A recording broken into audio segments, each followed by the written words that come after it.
How to check messages on iCloud account. So let's get started with the tutorial.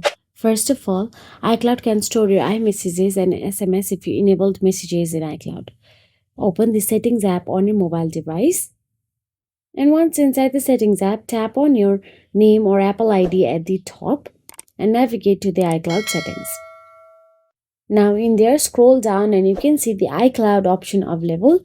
Now all you have to do is tap on the iCloud.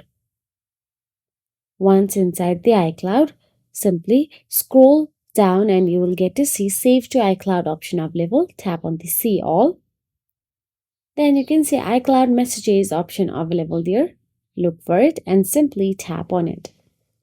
Once in there, make sure to toggle on the switch so that it will be synced. This sync your message across all Apple devices using the SIP Apple ID. So open the Messages app and all synced messages from iCloud will appear automatically. So that is it. If you found this video helpful, please like, share and subscribe, and thank you so much for watching.